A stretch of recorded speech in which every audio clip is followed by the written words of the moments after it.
Good evening, everyone. So today we will be discussing the cross flow filtration process. That is, last class we have discussed the other filtration processes, mostly dead end filtration process. Now today we will mostly discuss on the membrane filtration process.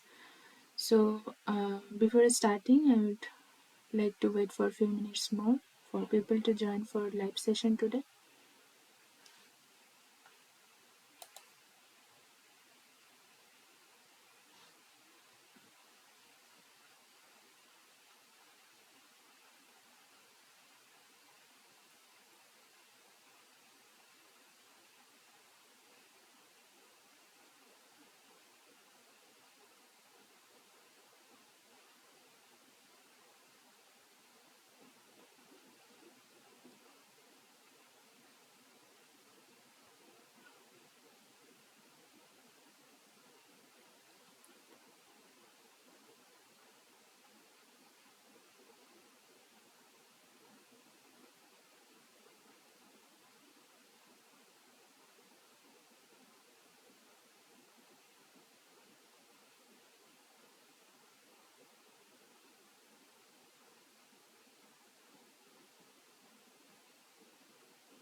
Okay, so we can start.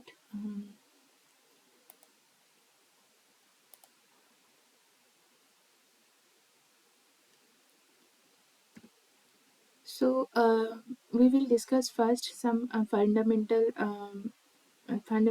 discussions on the cross flow filtration process. So here we can see that this is the dead end mode that we have discussed in the last class. That there will be a membrane with some porosity or the opening of the membrane, and the when the feed is introduced at a 90-degree angle, so that time the solute content of the feed stream will gradually pile up onto the membrane, and uh, it will have certain thickness, and this is called cake of the solutes, and that also gives you resistance over the period depending upon the length or width of the cake layer. So that term we have denoted in the last class by Rc, and the resistance which is inherent due to the porous nature of different interconnective pores.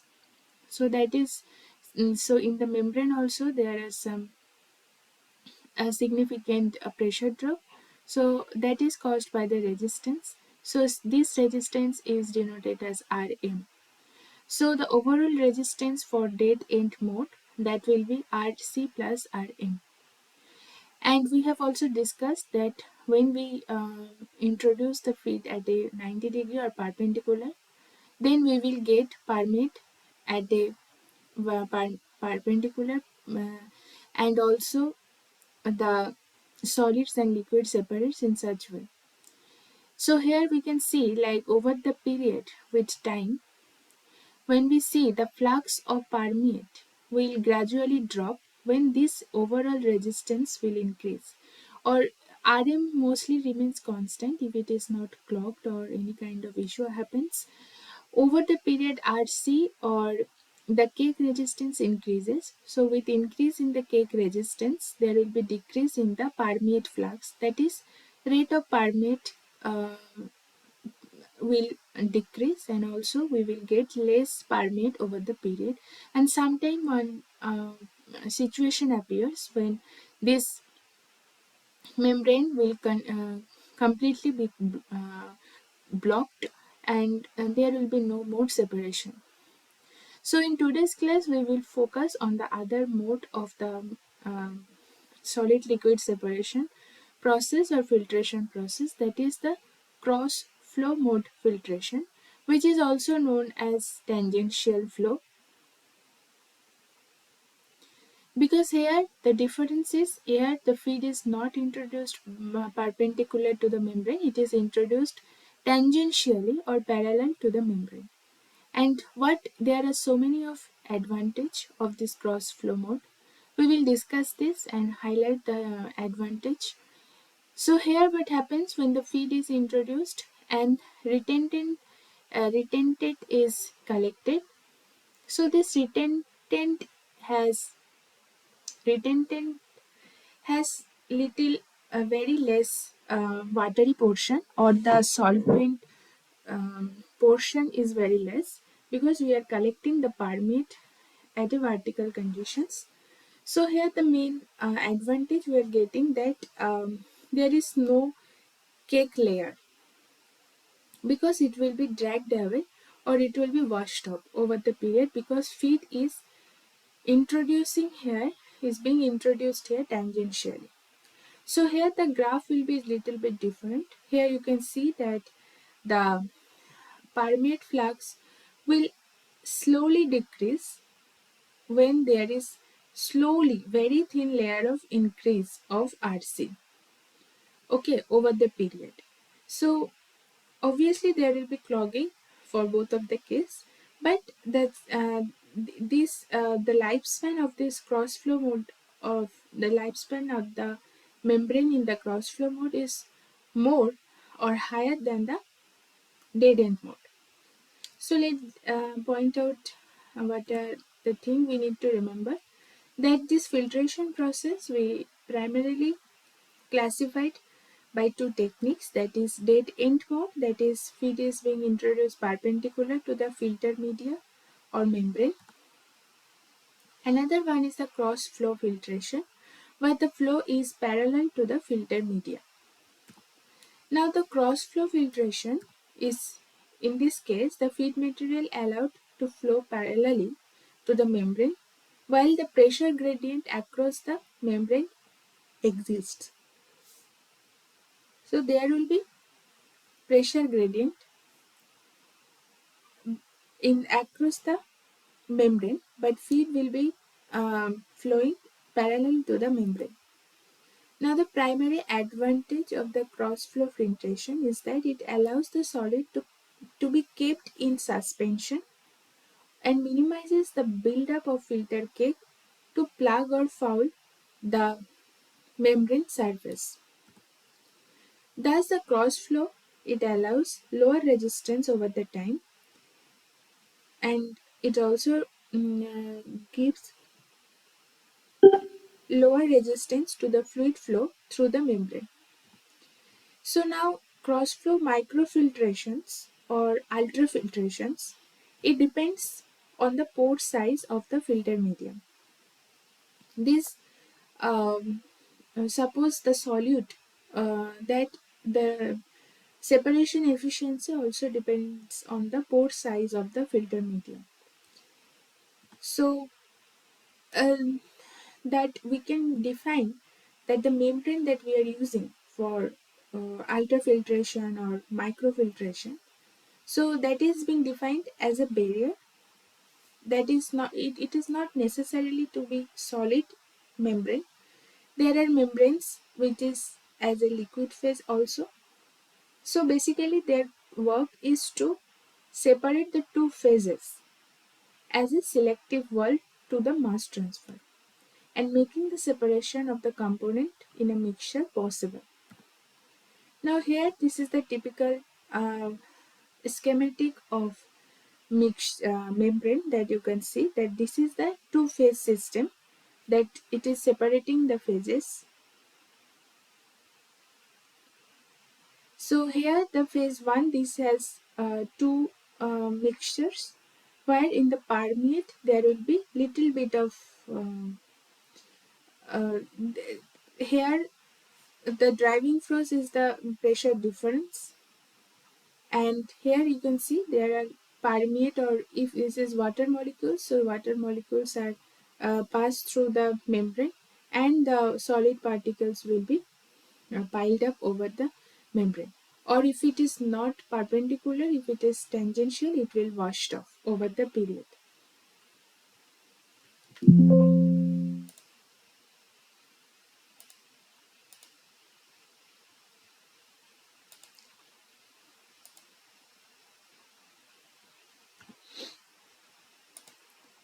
Yes. So now we have gained knowledge about the cross flow filtration, that how it is different from dead end filtration.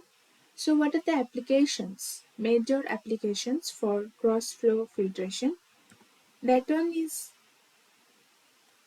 different kind of microfiltrations and ultrafiltration process. They incorporate they incorporate tangential flow, which is being utilized in wide range in the various biopharmaceutical applications. So different kind of applications like water desalination, or where we are concentrating and desalting of different protein, peptides, oligonucleotide solutions as well, using this cross flow filtration process.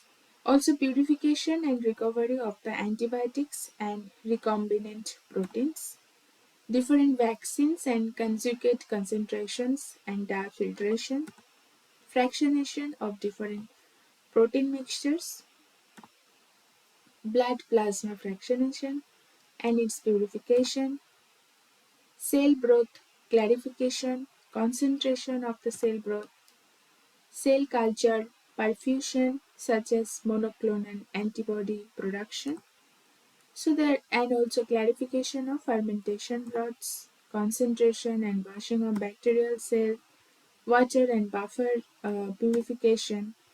So there are different kind of applications in pharmaceutical and biochemistry applications that you can assume. So there we are mostly focusing on the cross flow filtration. Here you can see this is one video that will clear your idea that how the cross flow filtration occurs. So here the feed is being introduced parallelly, but permeate is going out vertically, and concentrate is collected at this end. Permeate will be collected at the two end. So this is typically cross flow filtration. Okay. So now we can see that uh, the membrane separation process. So here the membrane separation process has certain advantage and disadvantage as well. So the advantage includes that it is inherently simple, and the production of membrane, the procedure is also less complicated, and there we are operating the membranes or this filtration process, membrane filtration process, at a moderate operating temperature, and which is very essential and supportive for high value heat sensitive substances. And there is no phase change occurs except in pervaporation. And also it disadvantages are membrane fouling, which is mostly the concern. And if the membrane fouling occurs, then there will be permeate flow will also decrease over the period. The polymeric membranes have limited chemical resistances to the organic solvent, so we need to be careful, or we need to be very selective upon depending what kind of membranes we should select for different kind of chemicals we are handling.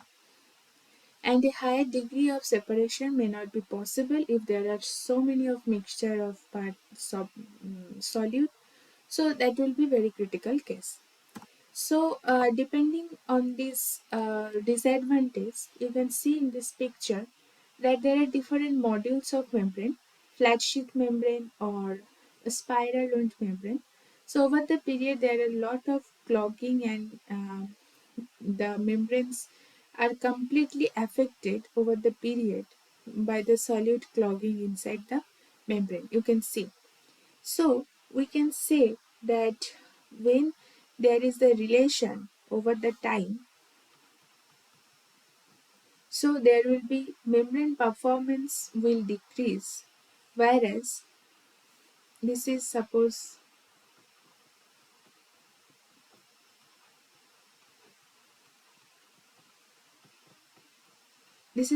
membrane performance, and this is the fouling, so it will increase.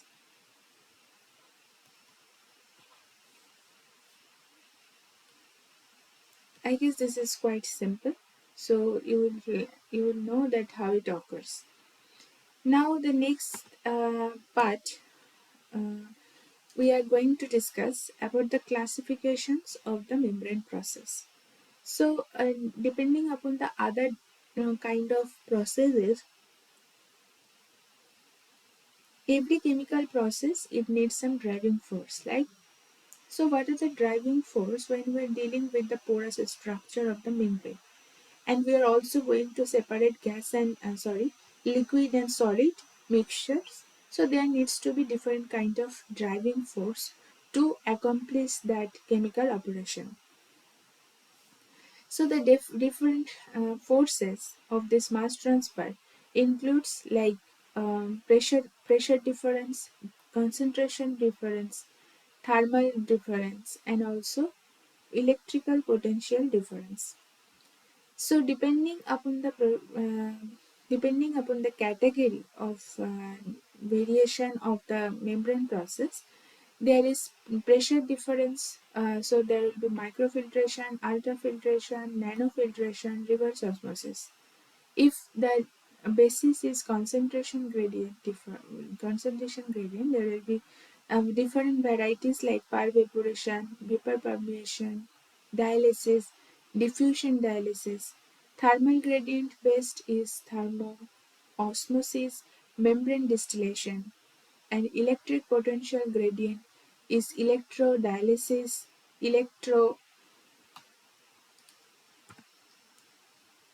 electroosmosis, and membrane electrolysis. So we will mostly discuss this first part, which is pressure gradient, and mostly we will discuss on the part of ultrafiltration process. So that we just introduce the part that when it is a membrane and cross flow uh, filtration is occurring, then we are getting the retentant over here, and the permeate will pass through vertically from the membrane, where the feed is being fed tangentially to the membrane. Now this is the different category of pressure driven membrane separation process. So first one is the microfiltrations. Here you can see that different kind of sizes of the filters have been mentioned, and depending on that we are processing the different filtration process. So now we will discuss a little bit more detailed way for the pressure driven uh, membrane processes.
So the pressure-driven process, that is microfiltration. Microfiltrations, when filtration process, the membranes have pore size ranging from 0.1 to 10 micrometer, and it is being operated at 1 to 10 bar at pressure. So this microfiltration process mainly used for the removal of large particulates, different colloids and bacteria depending upon the size, and these are the bigger than 0.1 to 10 micrometer, this range. So they are being easily separated by the microfiltration process. And this process is very popular in the food and beverage industry for treating different wastewater before discharging them into the municipal water. So now the next part is ultrafiltration. This process is very similar to the microfiltration, but with smaller pore sizes ranging from 0.01 to zero point 0.1 micrometer, and it is also operated at 1 to 10 bar pressure. So this ultrafiltration process are used in rejecting different viruses and polypeptides, and widely used in protein concentration and wastewater treatment. Now coming to the nanofiltration process. These nanofiltration membranes have pore sizes ranging from 0.5 to 10 nanometer, and it is operated at 10 to 30 bar pressure, which is kindly higher pressure operating pressure than the microfiltration and ultrafiltration process. And these nanofiltration membranes are very similar to the reverse osmosis membranes, and they contain a thin film composite layer over the support. So this is the support, and there will be thin layer on the top of the porous layer, which has the small ion selectivity. And these nanofiltration membranes are able to reject multivalent salts as well and uncharged solutes, while allowing some monovalent salts to pass through. So these are very specific to the ion selective, and they can also operate at a lower pressure than the reverse osmosis, making them ideal for achieving an optimal combination of flux and rejection. The next part of the pressure driven membrane process, which is reverse osmosis. So this is the process where the pore size of the membrane is less than 0.5 nanometer, and it is usually operated at a very high pressure of 35 to 100 bar. So reverse osmosis process are even where the membranes are even tighter than the nanofiltration membrane, and they are all able to reject all the monovalent ions while allowing only the water molecules to pass through in the aqueous solution. They also can remove the viruses, bacteria found in the feed solution. So the reverse osmosis process are um, generally applied for water purification. So these are very highly selective to the ions and at a very lower pore size, like less than 0.5 nanometer. Common application that we have just told now, that seawater desalination and industrial wastewater treatment.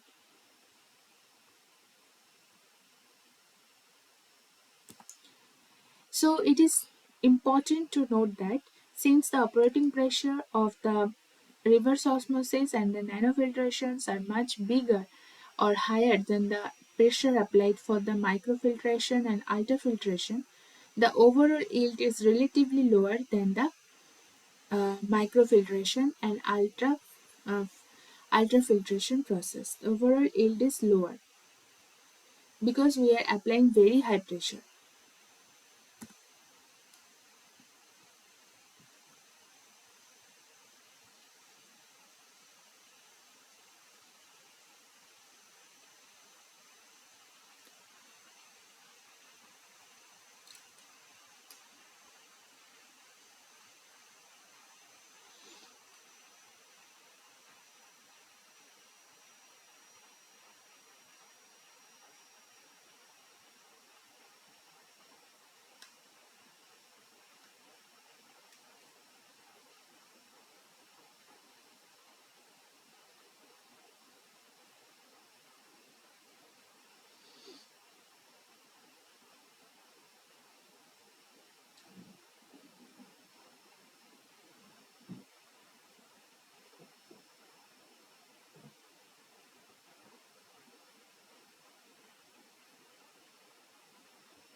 So the next one we are going to discuss about the desired properties for a membrane. So obviously we need good permeability and higher permeate flux rate that you are using as a membrane. There should be good permeability, or depending upon our desire, that if we don't want to pass through the solute or anything else, we can also choose based upon that. So, and high, obviously important is higher selectivity on which component you are targeting to pass through, or you want to stop that particle to pass through, that you have to select, and for that there should be high selectivity of the membrane. The next part is chemical stability and the compatibility, and mechanical strength, which also gives physical strength to withstand high pressure operation without elongation of any pore inside the membrane. And the membrane should be resistant to um, fouling and adsorption. Also, the amenability to casting a thin film, not a thick film. Also, suitability or feasibility of fabrication of the module with cheap materials, that is low cost and readily available in the market. And next we are going to discuss that performance. The performance of the membrane always depends upon the permeate flux, that depends upon the membrane selection. These are interconnected, and the performance is also can be characterized by percentage rejection and concentration of the solute in the retented stream.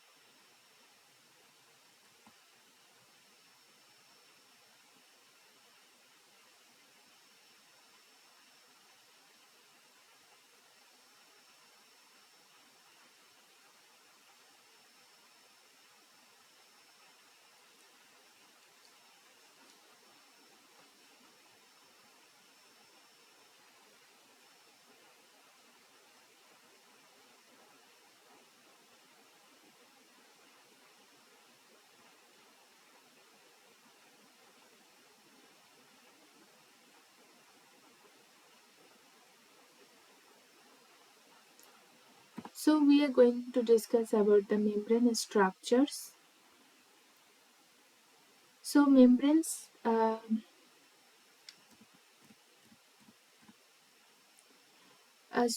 membranes are porous in nature, and they can be divided into two types according to their structures.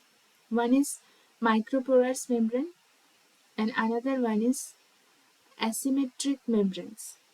So microporous membranes are the membranes which has the pore throughout the membrane body, and the pores are of uniform size. Then it will be called isotropic. If the pores are not uniform size, then it will be anisotropic. Microporous membranes are designed to reject all the species above their rating of the pore size. However, they tend to be blocked by the species which are similar size. Whereas in the asymmetric membrane, there is selective skin layer on the top of the membrane body, and that membrane body is usually void, only giving the mechanical strength to the thin layer. These asymmetric membranes are in general superior compared to the symmetric membrane, because the flux is being determined by the thin top layer, uh, and which is generally very thin. So this for this, asymmetric membranes are superior than the symmetric membranes. Also, asymmetric membrane offer greater possibility in optimizing the membrane separation properties by varying the preparation parameter of especially the thin top layer. Compared to the microporous membranes, the asymmetric membranes are rarely get blocked. So most of the operations pressure driven filtration process, that is ultrafiltration, nanofiltration and reverse osmosis process, their membranes are almost asymmetric nature, while most of the polymeric membranes, um, those are of microporous structure. Means there are overall the body there will be pores.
So the membrane structure, it has symmetric and asymmetric part, a different nature. So for the symmetric part, there is like homogeneous film, cylindrical pores, homogeneous or dense film.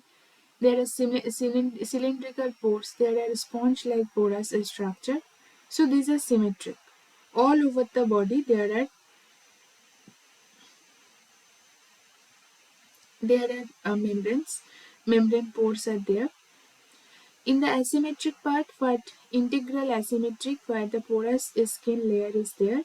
Here you can see that there is a porous skin layer, homogeneous skin layer, and homogeneous skin layer for the composite part is also there.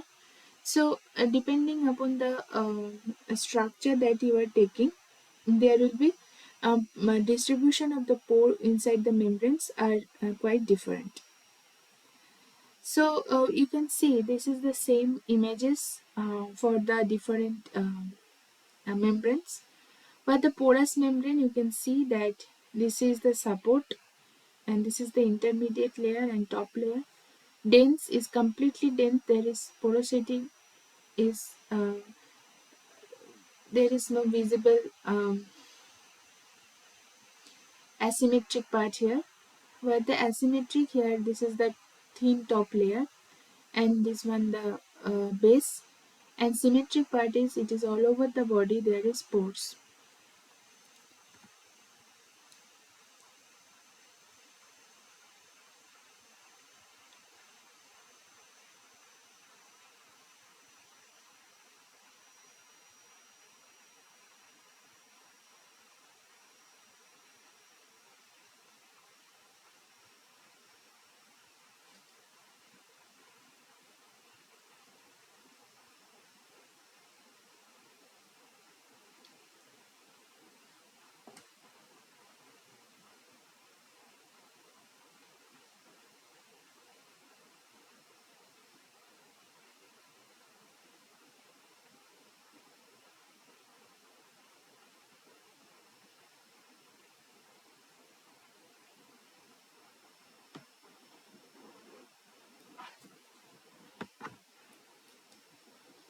So basically the membrane structure which is I have just told, there is dense membrane.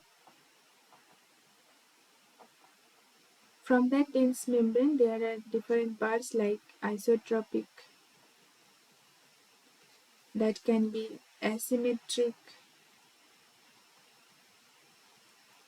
that can be also composite. different composite in natures. So this dense membrane, also there is part of porous membrane. This porous membrane are also asymmetric and microporous.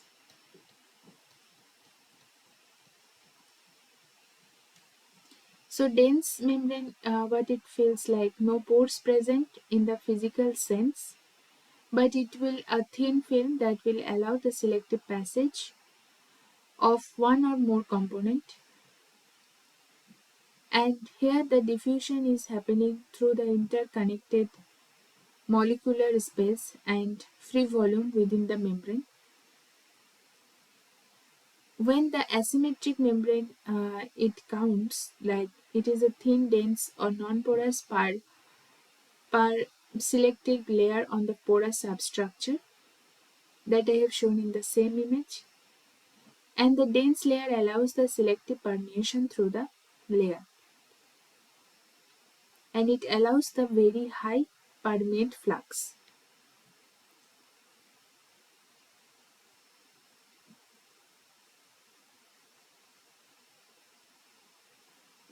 There is difference between the symmetric and uh,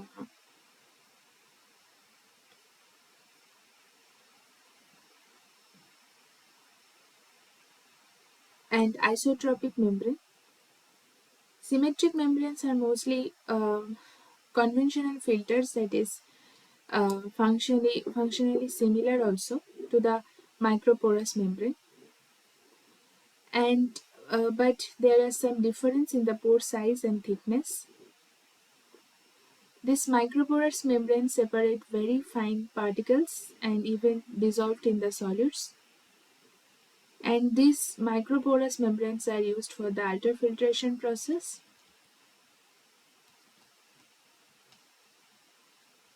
Obviously, the pore size matters. Mostly the asymmetric membranes are made of a thin perm selective layer and a supported highly porous substrate.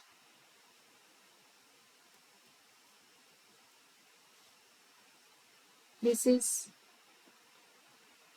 a support highly porous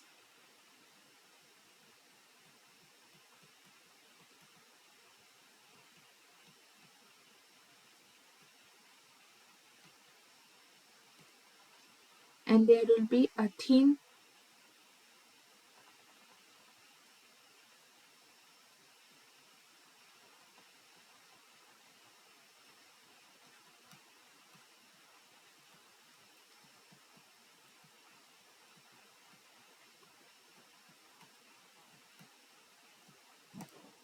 layer. So we will now discuss about membrane materials, possible membrane materials. So in terms of materials, membranes can be classified into polymeric or organic materials, ceramics or inorganic materials. Organic membranes are usually made up of various polymers, among which typical ones are cellulose acetate, polyamides, polysulfone, uh, polyether sulfone, polyvinyl vinyl uh, ethane fluoride, polypropylene, etc. So these polymeric membranes are relatively cheap and easy to manufacture. It is also available in a wide range for different pore size, and they have been widely used in various industries. But most of the polymeric membranes have limitations that one or more operating conditions like either pH or temperature or pressure or chlorine tolerance, they hinder their application in the worldwide or wider application. Whereas in the inorganic membranes, they have been commercialized since early 1980s due to obvious advantage over high mechanical strength and chemical thermal stability. over the conventional polymeric membranes. They have extended their application over the various um, membrane technology in the um,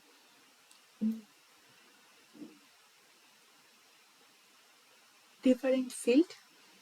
Organic membranes such as alumina, borosilicate glass, pyrolyzed carbon, zirconia or stainless steel, zirconia carbon combination have a strong tolerance to even extreme operating conditions.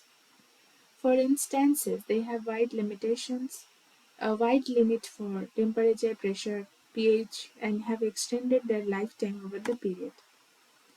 However, inorganic materials are membranes are very brittle, so the membranes can be easily damaged by dropping or vibrating unnecessarily. Additionally, the availability of such membranes is only limited to mostly ultrafiltration membrane and the microfiltration membranes in today's life. Addition cost is the biggest disadvantage for inorganic membranes because these are too much expensive than the polymeric membranes. Now we are going to discuss about the molecular weight cutoff. So it is important to understand that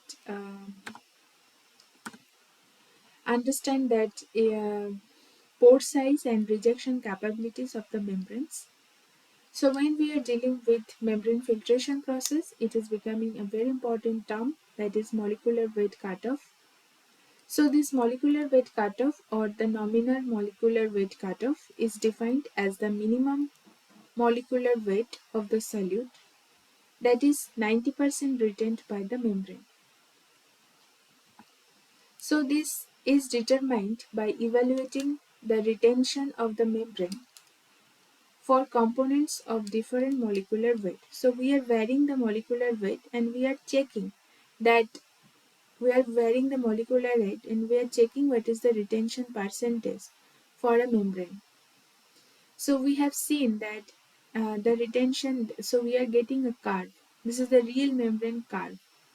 And from that curve, when we got that this 90% is retained, so we are getting a cut there. So this is the 10. Um, so molecular weight cutoff is 10 for that membrane. So this is why this cutoff curve should be very sharp as possible for the practical application of the ultrafiltration. Several compounds we take for different molecular weights to determine the molecular weight cutoff for that membrane. And molecules which is larger than the cutoff size are almost completely rejected by the membrane, and rejection coefficient of any membrane for a given molecular weight varies with molecule shape, solvent permeation rate, shear rate near the surface, and the extent of membrane fouling. Next, we are going to discuss about the membrane modules.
So typically membranes are folded or otherwise they are packed in a module of different configuration to provide a larger filtration area in a compact way.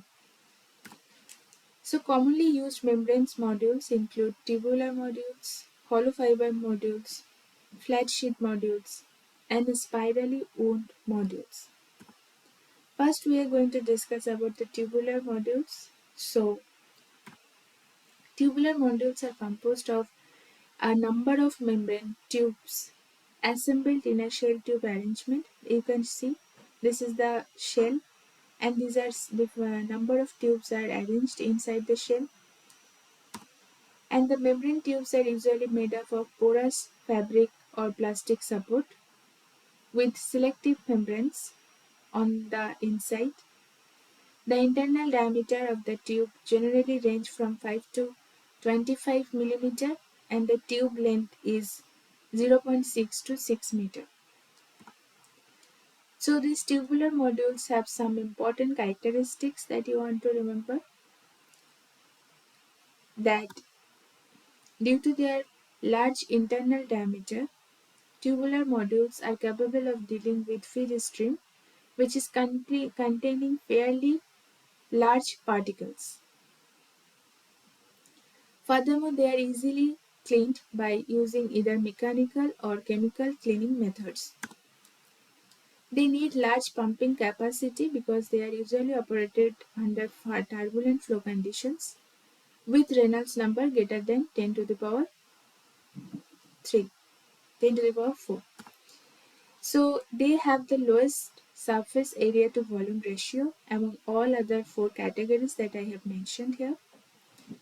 The hold-up volumes of the tubular modules are so high that we need large floor space to operate.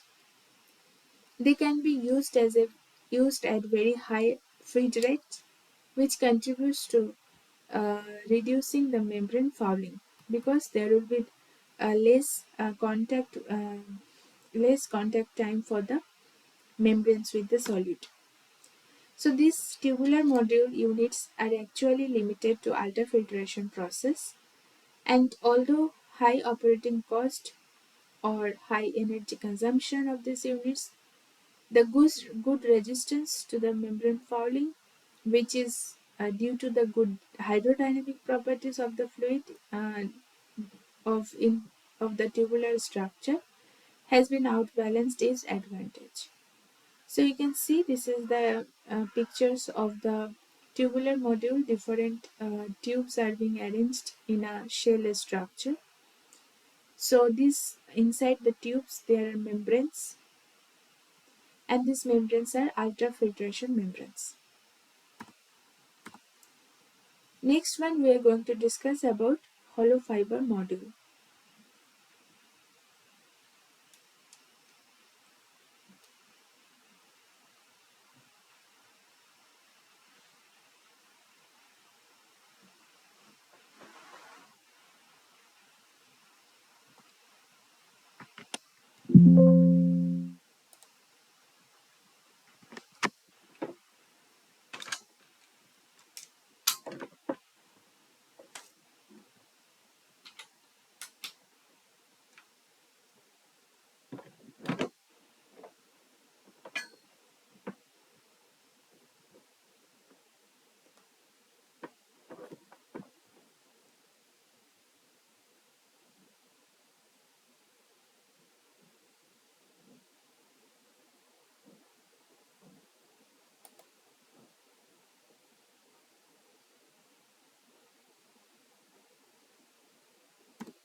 So the hollow fiber module, which is actually known as thin tubular membranes in a very compact module, is in the form of cell support that enables them to withstand very high back pressure.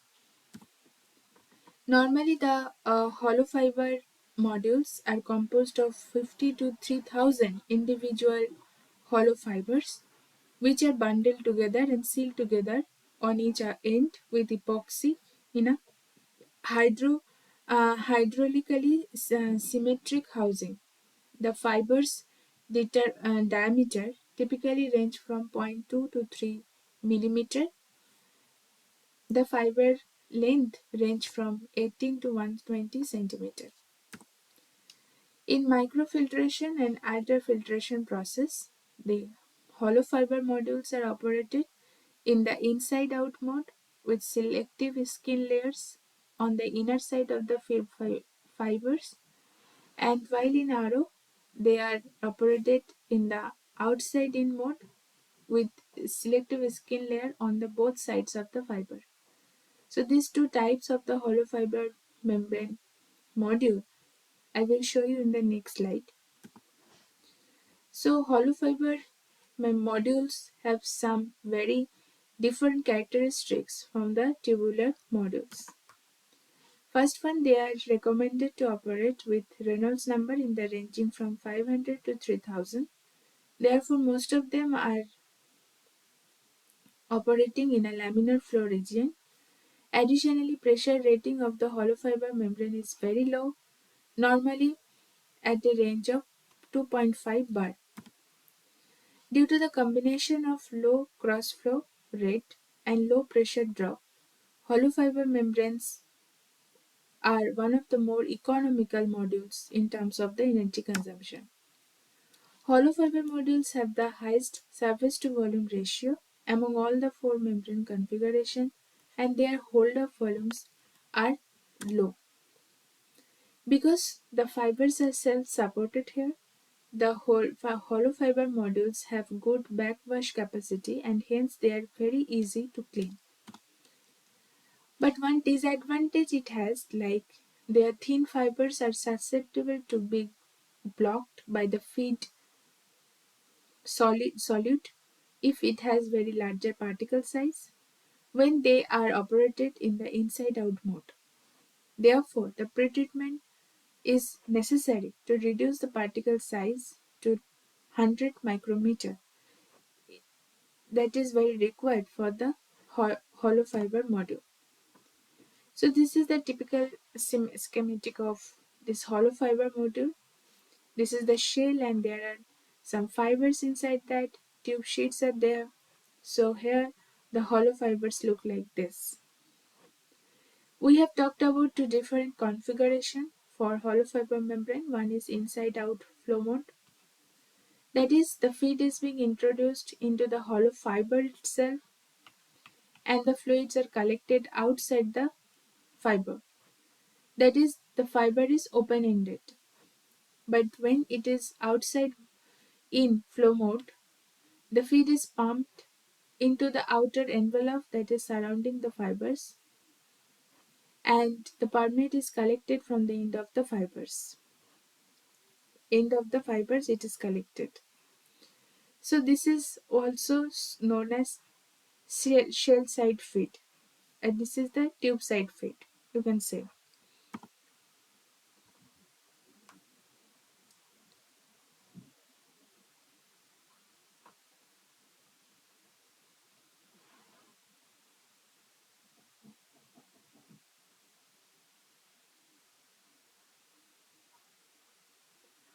The next one is flat sheet module, where uh, the flat sheet modules comprise of a selective flat sheet membrane on top and flat plate at the bottom. So it feels like net-like material placed between the two plates. To this net-like material provides a space for the permeate to pass through. And on the other side, the flat plate, another sheet membrane is there. So overall the module looks like sandwich type. This is also similar to filter press operation. These flat sheet modules have channel gaps ranging from 0.5 to 10 millimeter. The superficial Reynolds number for the flat sheet modules are in the laminar zone. However, good mixing can also be achieved introducing a screen which is being placed in the feed channel. The pretreatment to 150 micrometer is recommended to operate for flat sheet module with regard to packing density, energy consumption, cost, and flat sheet modules lie in between the tubular module and spiral modules. So this Plates have central and peripheral holes through which feed liquors is directed over the surface of the membrane. So here you can see the feed is introduced and there is some spacer is there to um, there are some spacers are there to increase the mixing. So membranes are there support planes are there. So it forms a sandwich-like module overall. So this permeate is collected from each membrane pair so that damaged membranes can be easily identified. But each time, if we need to replace any membrane, we have to dismantle whole part to remove the one membrane. The last one is the spiral wound module for membrane process. That one is the design is very different from the other module. That is, the design of the spiral wound module is similar to that of the flat sheet module, but there the two module sheets are separated by a mesh like a spacer with active membrane sides facing away. Three edges of the membrane's sheets are glued together and the fourth edge will be opened to a perforated center tube for the permeate removal. On the other two sides, the envelope, another two mesh-like spacers are placed as the feed channel spacer. So here in the video you can see that how the spiral wound module is being formed. First the membrane is introduced, then we are introducing the feed spacer. Once the feed spacer is placed and in such way we are placing a lot of the sandwich like structures, we are placing a permeate tube or permeation tube also, and we rolled away those layers. So it forms the spiral wound module. So the characteristics of the spiral modules, these are operated at a turbulent flow region always, and because of the presence of the feed spacer in between, and due to additional drag generated by the feed spacer, the pressure drop in the spiral wound are relatively higher. Spiral wound modules have fairly high surface area to volume ratio and are the lowest in terms of the capital cost among all the four kinds of membranes module. Suspended particles can easily block the mesh-like spacers and partially block the feed channels. Therefore, spiral wound modules require relatively clean feed that are minimum content suspended particles. And the pretreatment to reduce the suspended particles is recommended for a spiral wound module. So they have their own merits, including lower pressure drop, more stable at higher pressures, low probability of concentration polarization.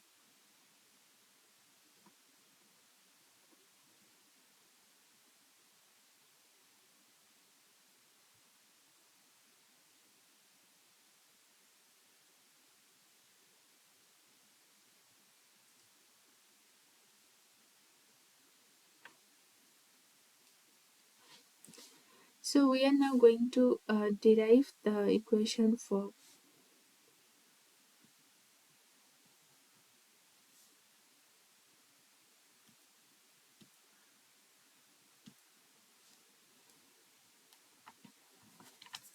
permeate flux through ultrafiltration process. So in the whole derivation, we are going to assume first our assumptions. Assumptions 1, that is the laminar flow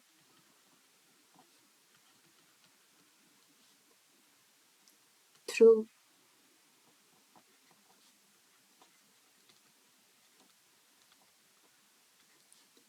cylindrical pores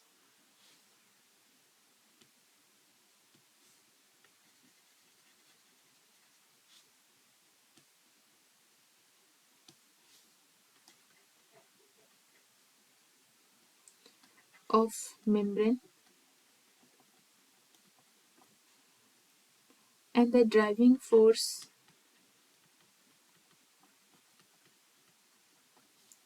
is del P minus del pi, where pi is osmotic pressure, and because membranes, the pressure difference across the membrane will be reduced by the osmotic pressure. If there is no solid, then there will be no osmotic pressure. So these membrane structures, membranes have porosity, tortuosity because of the connected channels are sometimes curved flow paths and longer and interconnected. So these have some porosity or tortuosity, and the effective length is this. So in this assumption, we are having the Hagen-Boisel equation.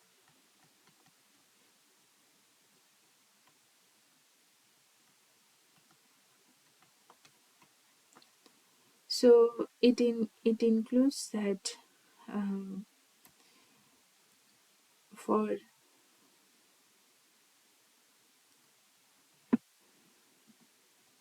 it includes that velocity equals to del p d square by 32 mu L. So we are now operating through the membrane. So this equation modified as for the membrane del P minus del pi, including the osmotic pressure. Also, we are going to replace the effective. We are also going to replace the effective length and the porosity we want to introduce. So this one is the equation, and as the flux is this is the volumetric flow rate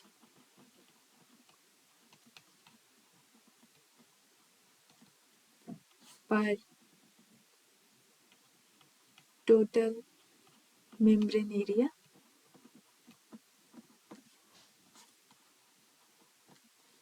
This flux is also denoted as J. J equals to V equals to the same.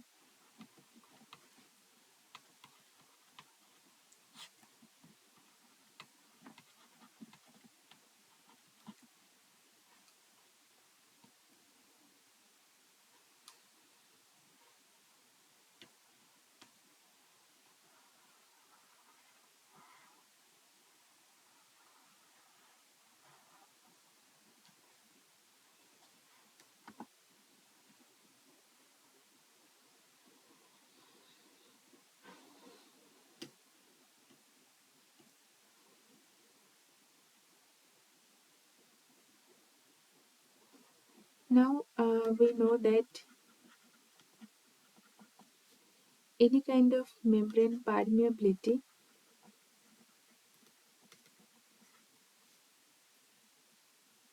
is nothing but pure water flux at room temperature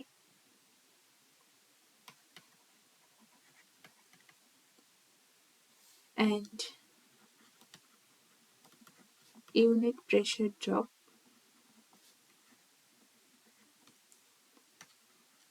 So, and another one thing is any kind of membrane resistance, suppose Rm, it is reciprocal of volumetric flow rate. So we can see that volumetric flow rate is del P by Rm. So this equation is also important.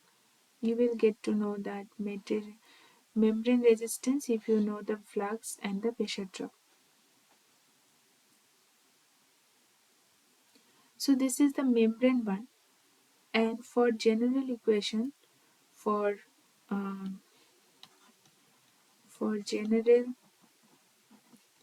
ultrafiltration process, this flux can be reported as del P minus del phi, uh, membrane resistance and resistance of the gel layer. If the osmotic pressure is 0, when the solute present in the feed will be 0. You have to remember one thing, that is resistance in the membrane. It should be corrected value, like Rm is corrected is Rm mu by mu naught, depending on the temperature you are operating. Mu naught at room temperature, mu is the temperature that you are operating. So this calculation of the resistance due to the membrane and the resistance of the of the gel layer is that you want to remember.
The next we are going to discuss about the concentration polarization in the ultrafiltration process. So here you can see this is the this is the membrane. So here this is the feed, and feed concentration is C1. So on the selective layer the concentration of the solute is Cs, and inside the selective layer or inside the membrane the concentration of the solute is Cm, and the permeate side the concentration of the solid is C2.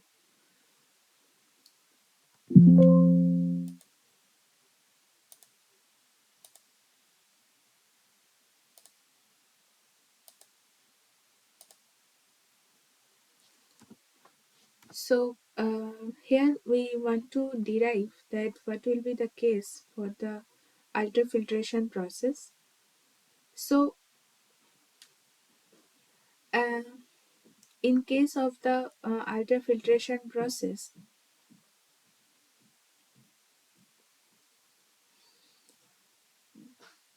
there should be the balance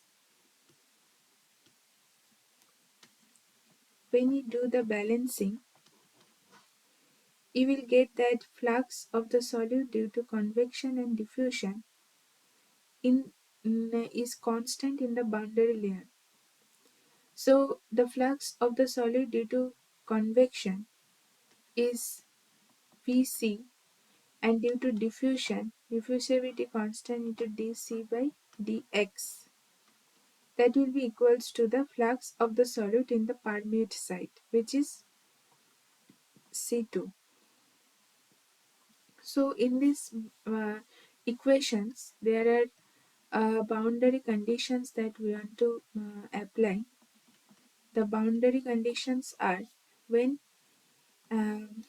at x equals to 0, you are getting C equals to Cs, and at x equals to some length like delta, then C equals to C1, right?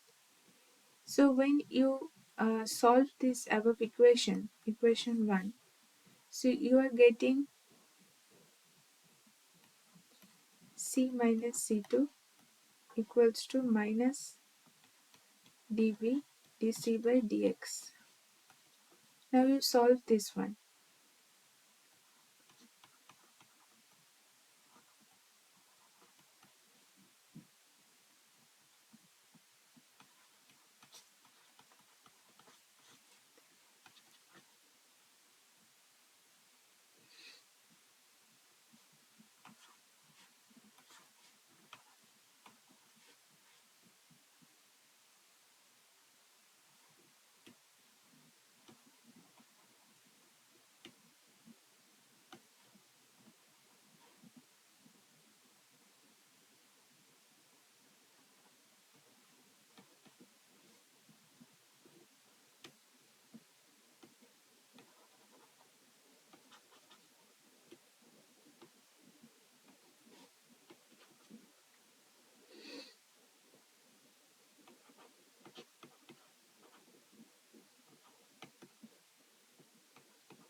So this also can be written as Kc, where Kc is mass transfer coefficient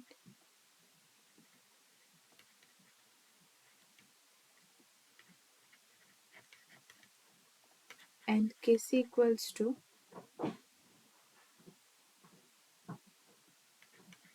dV by delta.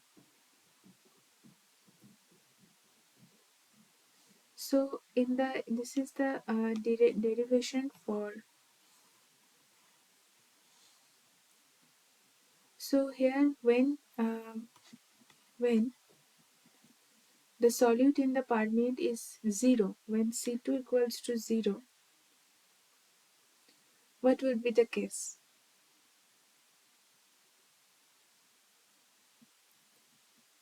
That time, what happens? So we will go to the next slide.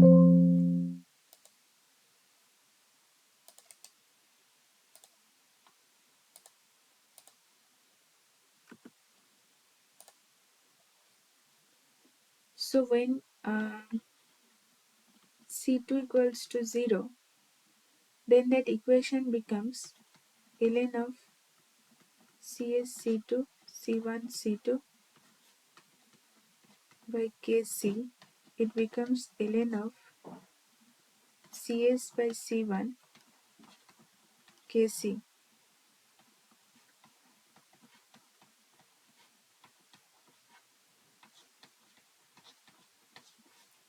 So the equation will be termed as this. In a special case when complete solute has been rejected.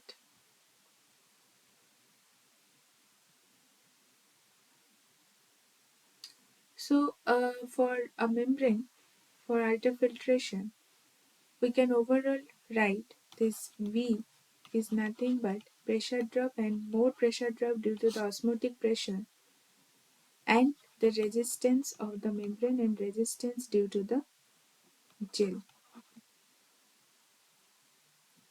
So this equation that we have derived today, this will be helpful for you to solve the numerical related to the membrane processes. So our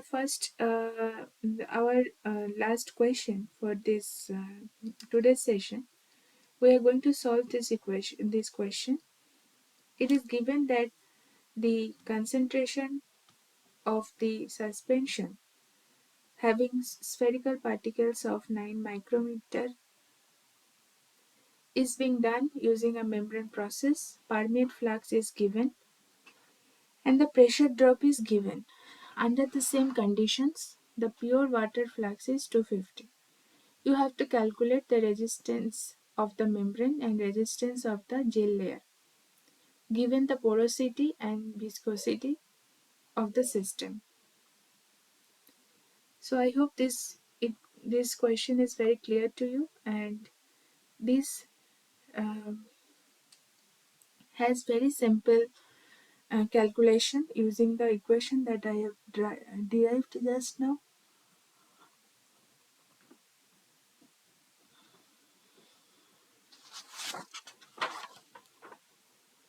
So the data given here,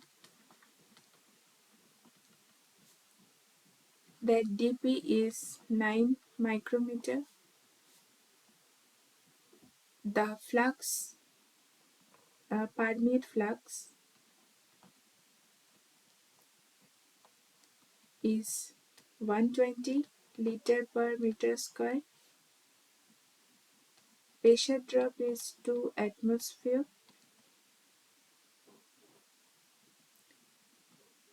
um, water flux, which is uh, uh, pure water,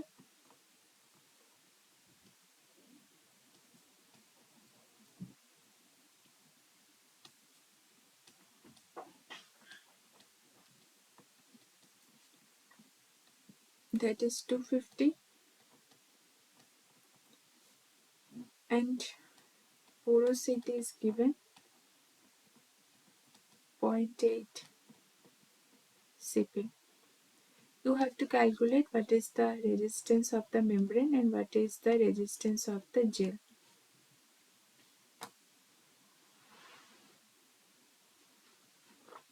Follow the equations that we have derived.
So at first, our first work will be to convert these units. So 120 liter per meter square hour, if you convert it to meter per second, then the value would be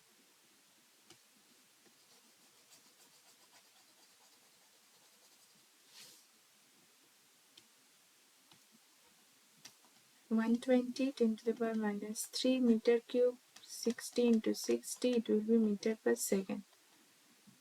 What would be the value? The value would be 3.33 10 to the power minus 5 meter per second. Similarly, you have to convert it 250 into 10 to the power minus 3 by 60 into 60 meter per second. You will get 6.944 into 10 to the power minus 5 meter per second.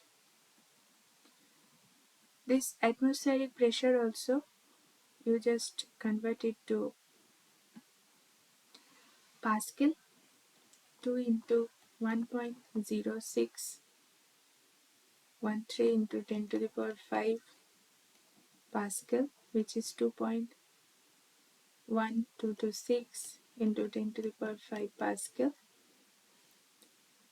So now the main trick is that we have already showed you that pure water flux is related to pressure drop and membrane resistance. So this pure water flux is proportionate to pressure drop and membrane resistance. So from there you can calculate the membrane resistance at pure water flux. So del P is 2.1226 into 10 to the power 5 divided by pure water flux 6.944 10 to the power minus 5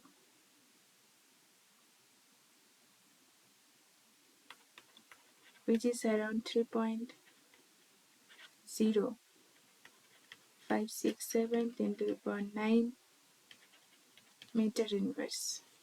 So you have calculated the resistance of the membrane. Now the next part is you have to calculate the resistance of the gel layer as well.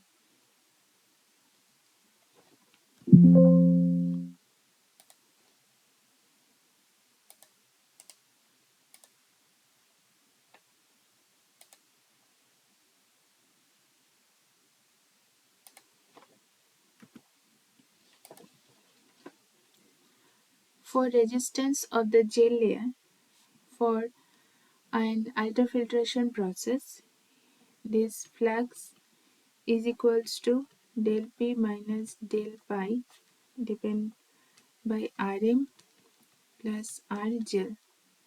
Now the osmosis pressure is not mentioned, so we are assuming to be 0. So this flux is, we have calculated 120 liter per meter square hour, that is 3.33 minus 5 meter per second. Pressure drop is 2.1226 into 10 to the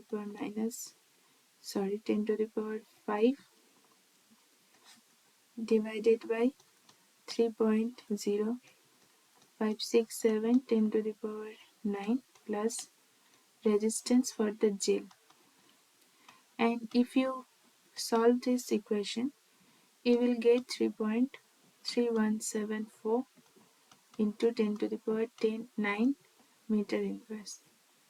So you are also getting answered this.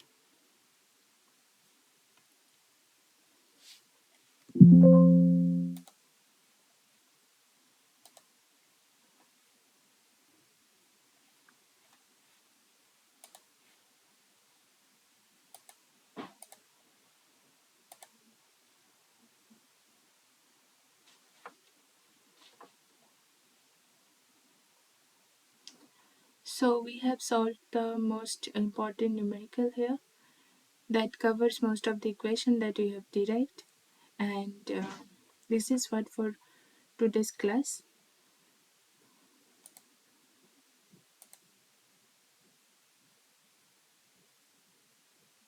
Yeah, so we have finally covered the filtration process that was pending in the last class. So this cross flow filtration process, which is most likely to be membrane filtration process, and we have discussed a lot about membrane filtration. If anyone is interested to know more about membrane filtration in the research point of view, you can contact me separately, that I can give you some literature to read, that how it yeah, industrially how the uh, membranes are being used for research purpose. Mostly the researches that are going on to the different kind of highly effective CO2 capture applications. The hollow fiber membranes are highly recommended for that case, and there are a lot of modeling is also research is going on. Also, the experiments are also being performed for CO2 capture applications, and so these are some practical examples for membrane filtration process, their importance, and that is all for today's class. If there is any question, then you can let me know. I hope that people are will join in the next class as well, because we're going to discuss, I guess, second last topic of this module.